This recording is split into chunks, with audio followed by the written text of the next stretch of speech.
Sheffield fue una de las ciudades más importantes de la Revolución Industrial Inglesa, gracias a fábricas de acero en su mayoría. Ya en el siglo XX, durante las décadas de los años 80 y 90, muchas de esas fábricas cerraron y hubo una gran crisis de trabajo en la ciudad. Seguro que muchos recordáis la película Fútbol, que estaba ambientada precisamente en Sheffield. Precisamente en esas décadas también tendría lugar otra revolución, pero esta vez cultural, porque serían muchísimos los grupos de música que nacerían en la ciudad de Sheffield. Pero si por algo es conocida esta ciudad, es por el fútbol. Aquí fue donde se inventó el fútbol, aquí es donde está el equipo más antiguo del mundo y aquí es donde está el campo de fútbol más antiguo del mundo, que es este que tengo a mi espalda, Sandygate, del Hallam FC. Sin duda es una ciudad que hay que visitar si nos gusta el fútbol, y este fin de semana se disputa el Steel City Derby, que es el derby de la ciudad de Sheffield, entre el Sheffield Wednesday y el Sheffield United. Pero como el derby es mañana, domingo a las 12, ya sabéis, para que no haya mucho jaleo, sábado a las 3 hay que visitar un equipo de non-league, como os decía, el Hallam FC. Así que vamos a ver qué da de sí Sandygate, pero ya que vengo a la ciudad, no hay mucha gente que haya venido a ver el derby y también estos equipos, pero sí hay un periodista, Jordi Bresco, que hace años escribió un libro sobre derbis y no se centraba solo en el derby de los equipos que ahora mismo están en Championship, ¿no? el Sheffield FC y el Sheffield United, sino que también visitaba a los equipos pioneros de la ciudad. Así que voy a llamarle a que me cuente un poco cómo fue aquel viaje, porque no es habitual encontrarse gente con tanto conocimiento. ¿Qué tal, Diego? Bueno, yo de verdad que de Sheffield me llevé un recuerdo magnífico, sobre todo por una certeza, que es esa sensación de que ahí nadie se mueve por interés, sino por un amor muy real, muy fiel, muy tangible hacia el fútbol. Ahí todas las conversaciones, incluso todas las personas que de alguna forma tienen su profesión o su hobby vinculado al fútbol, les veías claramente que no tenían ninguna intención de venderte ninguna moto ni nada por el estilo, sino que era gente que de una forma muy genuina se sentía atraída por el deporte, por la cultura, por todo lo que supone el fútbol, y eso fue una grandísima experiencia a nivel de cómo trabajar, a nivel del acceso a fuentes y sobre todo a nivel del interés de las conversaciones que tenía. Fue realmente un sitio que, como bien decías, es la casa del fútbol, es donde nació, y todavía sigue habiendo esa sensación, ese espíritu muy bien intacto. De hecho, lo comentaba en el mismo libro de Rivalidades Crónicas, que Sandygate Road es un campo que, si estuviese, yo que sé, en Estados Unidos, en otro país donde realmente tengan esa cultura de sacar rédito a cualquier cosa, pues tendría unas vallas, unos torniquetes, se cobraría entrada para entrar porque sería un templo del fútbol. Ahí, nada, puedes entrar tranquilamente, cogerte una cerveza y hacer el cálculo del pendiente que tiene ese campo.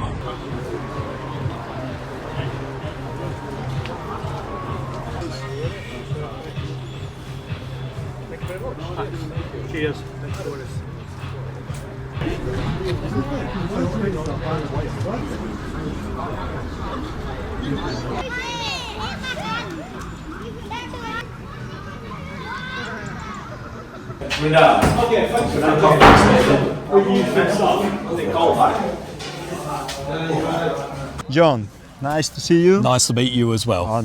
Man, it's incredible to be here. Yeah, indeed it is. Yeah, the world's oldest football ground. This is where it all started in 1860. This is it. So everything starts here. Yeah. So the first football match ever between two football teams was on Boxing Day 1860, and that was between ourselves Sheffield and Sheffield FC, and that happened here Boxing Day 1860. So every other single football match since then started here. Yeah, because some people think about that day, but Boxing Day, both of you, but maybe don't know about the ground. What's here?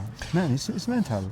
Yeah, I know. It's well, look. Obviously, it's been here a long time, hasn't it? Yeah. You know, but no. The incredible thing about this football pitch is that I didn't know this football pitch existed before I even moved to Sheffield. So you know, the fact that we don't make the most of it is a shame in a lot of ways. But we do what we can amongst our committee as well. Yeah, but for example, being a non-league team, but also famous team, Yeah. how is that? Well, I think we do a lot of our fame comes from because of the actual ground that we've got. Okay. You know, Sheffield FC are very famous because they were the first ever football club. You know, so of course, when you look at the history of football, it starts with Sheffield FC and then playing games between each other with men with beards against men without beards, and then married men against non-married men. It's funny. And it was really only when our cricket club, that was formed a long time before we were here, said, "Hey, why don't we actually have a go and see if we can form a football team?" And they did start a football team which was called the Stumperlow and Hallam Football Club. So they started up this club, and they said to Sheffield FC, "Hey, we've got a ground that we can play at. How about Boxing Day 1860?" So December the 26th 1860, Sheffield came over here and they played on this actual ground. The pitch, I understand, was a bit wider than what it is at the moment, and the rules were slightly different to what they are now. You know, there was no VAR in 1860, right? Do you have any document about that game? Yes, we got lots of documentation about that game. Because you know, a lot of teams right now are saying like, "I am older than you, I was the first one, whatever," but you have documents that game was here. Yeah, we have documented evidence, and we've also, and that's been officiated by the Guinness Book of Records to say that we are the oldest, the second oldest football club in the world, Sheffield FC being the world's oldest. This is the oldest football ground in the world, and we are the owners of the first football knockout trophy in the world, which was the Uden Trophy. Never heard about that. Yeah, so we have got a replica of that trophy in our clubhouse. That was in which year? That was in 1867.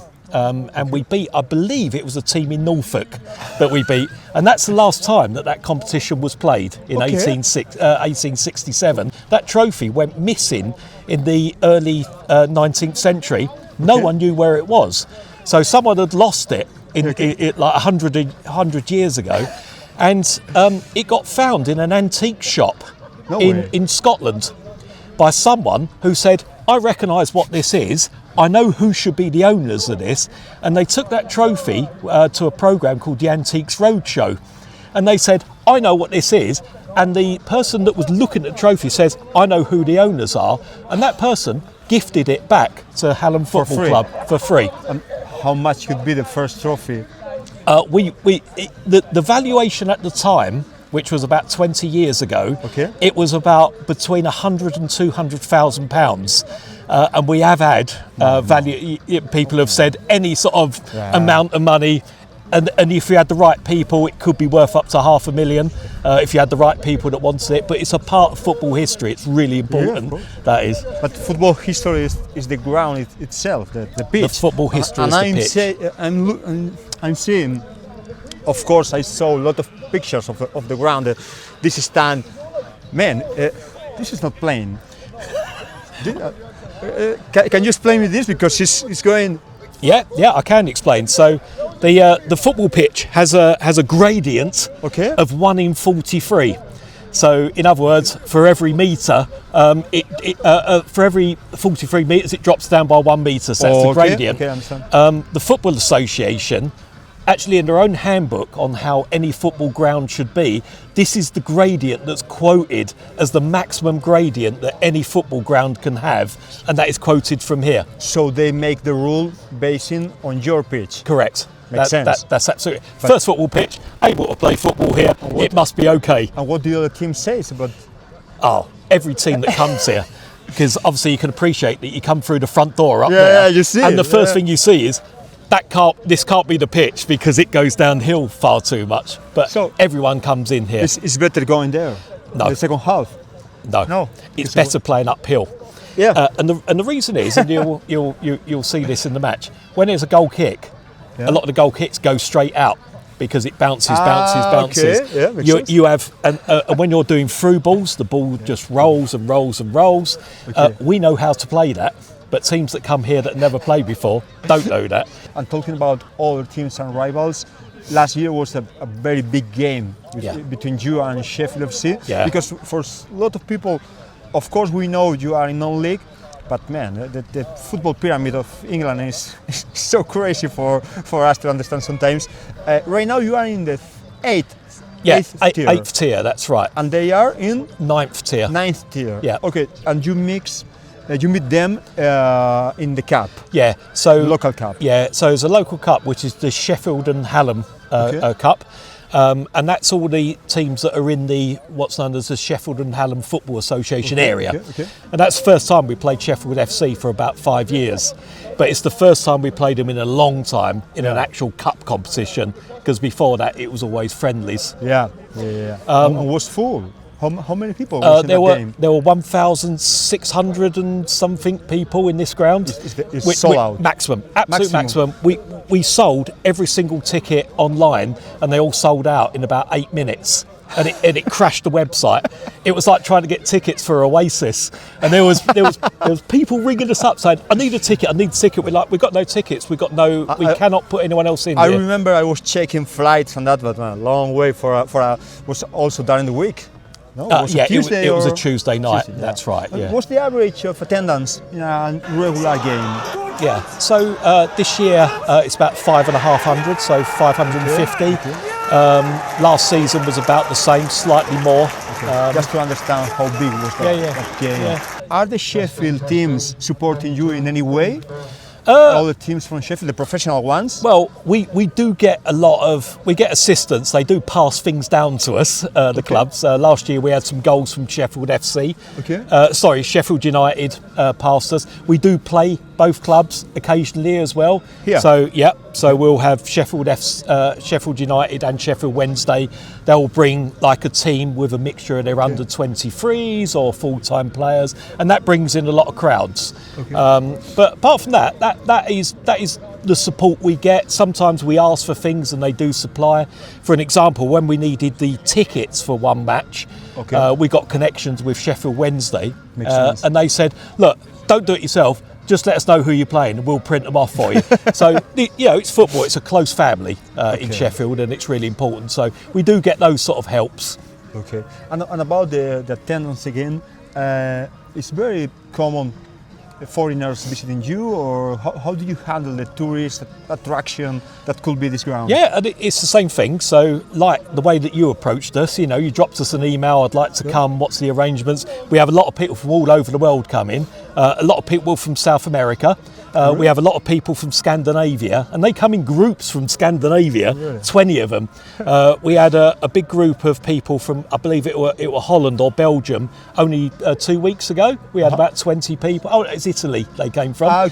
Big group of them came. They just wanted to look at the ground before they went off to another football match. So we facilitate that. Sometimes. Because, look, it's a football. We're a football family, so we want people to come and see our ground and enjoy what this is all about, because this is where it all started. So the future for you is more like stay non-league and improve a bit things, or 100%. Are you afraid to become into like a tourist attraction? No. Well, we like it the way it is. It's very family orientated.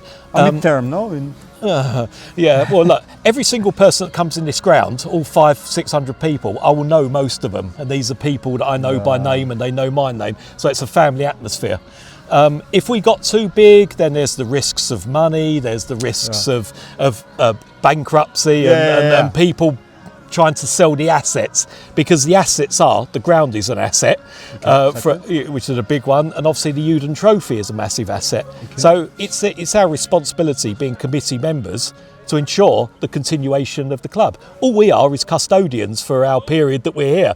In 20 years' time, someone else will be doing it, and 20 years ago, someone else was doing it. That's a great point of view. Yeah. Man, thanks a lot. It's a pleasure to be here, and let me stay in the grass. Hey. I don't know, what do you recommend me to stay? There and see or going to the local? No, I would go up to the shed end, because that's where all the noise is going to be generated. But first of all, I need to go to the bar. Yeah, well, you've got to go to the bar, that's the important thing, right? Hey, thanks again. My friend. Thanks. And if you take a look pitch side, we are proud to have our match sponsor and 100th appearance for the club. Let's have a big Sandygate round of applause for our newest member of the 200 Club, Jack Brodel.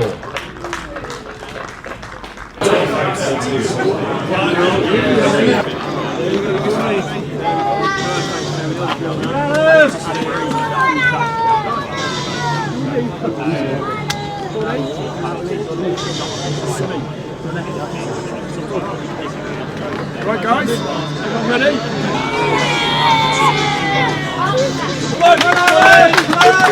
Go boys! Sandygate's brings welcome to the pitch your teams. Here's Alexander and Hallam FC.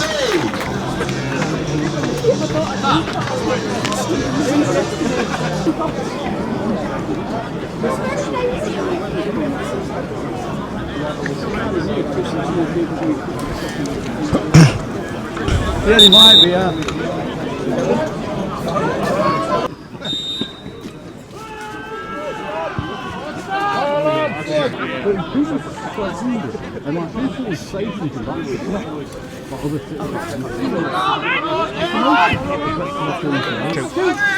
Go on. Ooh.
Good draw, Sam! Strong! Brilliant shot!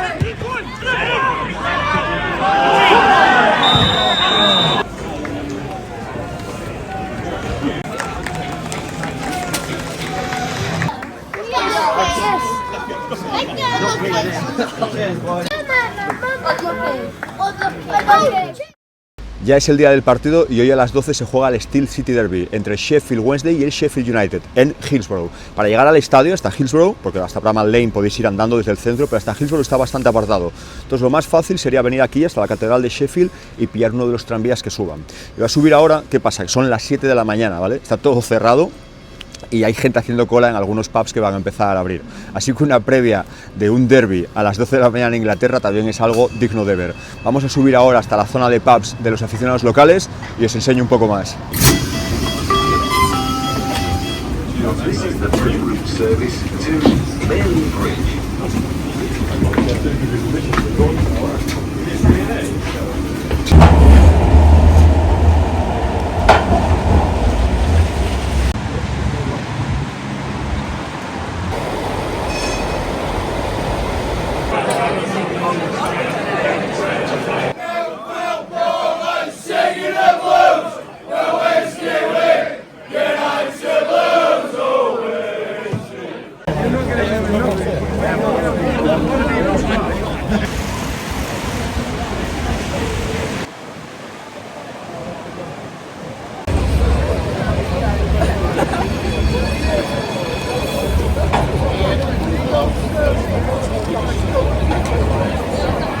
Bueno, la verdad que las previas de un derbi así es muy diferente. Por ejemplo, hemos llegado aquí al Witherspoon, que está cerca del estadio, que es el típico sitio que os hemos dicho muchas veces, que siempre se congrega la gente porque es muy barato, y todo Dios estaba desayunando, pero no vendían alcohol hasta las 9. Hay una cola brutal para comprarse una cerveza. Hay otros que por licencia ya venden desde las 8, otros desde las 10, entonces os puede pasar que en un día tan señalado vengáis pronto y no os podéis tomar una pinta. Hombre, aquí no le entra a esas horas, ¿no? Yo prefiero un café, pero si vienes aquí, como tienes que hacer lo que veas, pues oye, mira, la bebida nacional, Stella Artois, aquí en la calle. En Inglaterra no se puede beber en la calle, pero en momentos así, que está la policía delante de ti y tal, lo consienten, ¿vale? Al final siempre es como beber responsablemente, puedes tomarte una, pero no puedes estar haciendo un mega botellón. Así que nada, vamos a tomar algo aquí, que he quedado con unos colegas y quedan 2 horas para el partido. Van a abrir las puertas ahora mismo, la tienda del Sheffield Wednesday está abierta desde hace 1 hora, Ya sabéis que le han arrasado la última semana para sacar pasta para el club y demás, hay una liquidación tremenda y ya no me va a dar tiempo a ir a la tienda, así que nada, me quedo aquí y yo creo que en una hora voy a intentar entrar porque me quiero quedar a ver cómo es el dispositivo cuando lleguen los visitantes, así que nada, lata, mira, hasta por lo menos está fría, una lata y para adentro.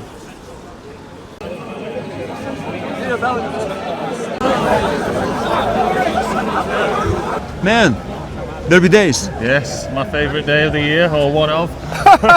Why? Why? Because it brings out all the passion. Like you've just seen how excited everyone was just to go into the pub. Yeah. Like, this is how it should be. What time is it? It's like 10 a.m. Yeah, but you don't have enough time for a proper. Well, not when it's a lunchtime kickoff. This Yeah. is what's frustrating. But beer for breakfast. How it goes. And how is a derby? I mean, I am a foreigner. It's my first time in a derby. I already have been in your ground and also in Bramall Lane. Yeah. How is a derby? So it's spicy, ferocious. These are good ways to describe it. Like you'll see just full on people singing their hearts out. There'll be maybe some anger towards each other, but that's what it should be in a derby, really, isn't it? And also, we need to explain to the people who don't know about Championship and your recent history. Right now, you are bottom of the league. Yeah. Like 5 points under 0. I think we're minus 4 points. Minus at the four, moment. minus 4. Yeah. Okay. And Sheffield United is They've got above. like 10 points, but they're still In relegation. So both teams in relegation, you are almost dead. We've got nothing to lose, really, Yeah. though, because we've already got the points deduction. We know that we've got Yeah. no players, essentially. We've been playing the same squad that are just fighting every week. But the great news is the owner. Yeah. What's the name? Chancery. Chancery. It's complicated for me. Chancery. He's gone. So right now it's a new era for you. Everything is hopeful. For the past few months, everything's been really dreary, really dark, just doom and gloom. Yeah. So now it's like a new horizon. Yeah. Like there's talk of a new stadium being built. Really? Obviously, new infrastructure, and it's like Yeah. we've not had anything like this for a long time. Yeah. That's also why I was very interested in coming to this derby because, I mean, in terms of a sport, Well, it's not, but in football terms. was invented in Sheffield. Yeah. But in terms in the game, for you, like you are not able to save this season. Yeah. But in terms of the social football, you are massive. more alive than ever. Yeah. And it's like a new era. This is it. It's moving forwards. If we get a win today, then it's a good start to it. Okay. Yeah. So again about the derby, we finish this can and go to the ground. Yeah. What's the plan? What's the plan? Get some more beer and then watch the game. And then, the away fans are coming this way. well, we'll wait for them. Like as you can see, the tram already going past. It's already getting a bit hectic over there, so we'll probably watch this for a bit and then. But Hello. people wait to see the away fans. Oh yeah. No, it's the for kind this, of. just because it's like they're entering our den, so we've got Yeah. to intimidate them. Yeah, so but it's the famous invisible wall, no? Yeah, exactly that. You Okay. know, all that. Okay, will be the first time for me because I already been this season in Ipswich for the Yeah. Ipswich Norwich derby, but I didn't saw anything. So yeah, I want to see See the. if this is more feisty than that one. Okay, let's see. Okay, Chin chin. cheers. Cheers.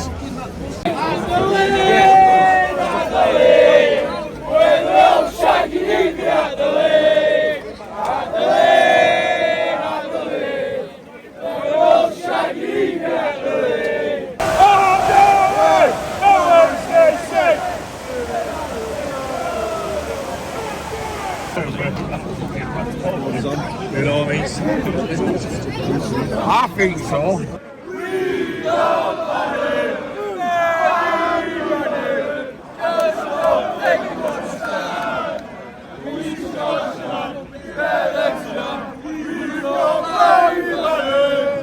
Just let me when I say I love you when.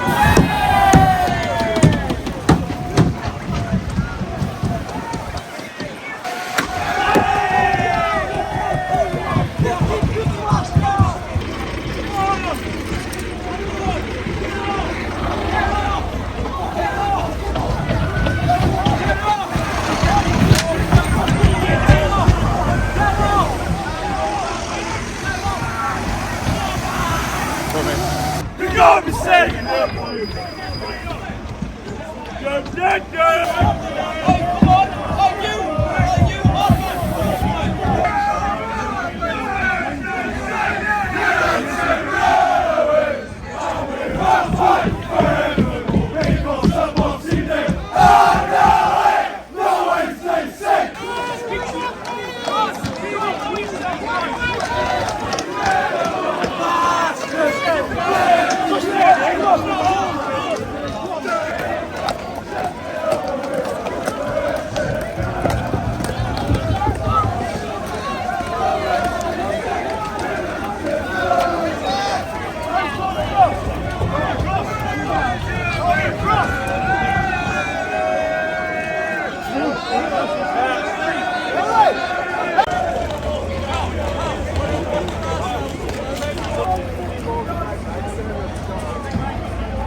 Sunday, the 23rd of November, Sandygate Championship.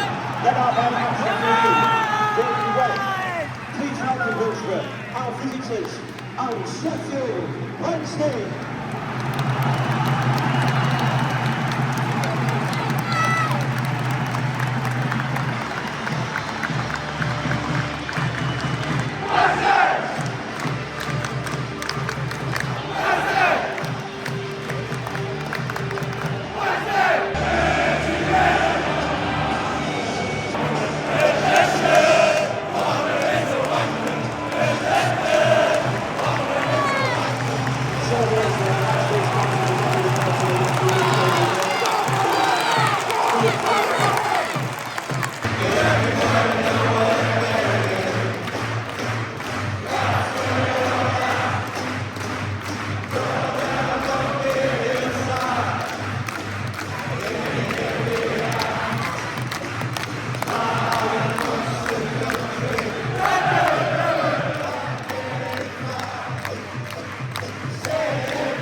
El Sheffield Wednesday tiene todas las papeletas para bajar a League One. Yo estoy seguro que van a bajar. Igual les acompaña el Sheffield United, igual vemos derbi el año que viene. Pero lo más importante es que el Sheffield Wednesday se ha librado de su dueño. Veamos derbi el año que viene o no, aunque hoy lo pierdan, lo más importante es eso, que empiece una nueva era para el Sheffield Wednesday. Así que ya sabéis, si podéis, venir al Steel City Derby, el derbi entre Sheffield Wednesday y el United, y salid de casa, lo de siempre, salid de casa.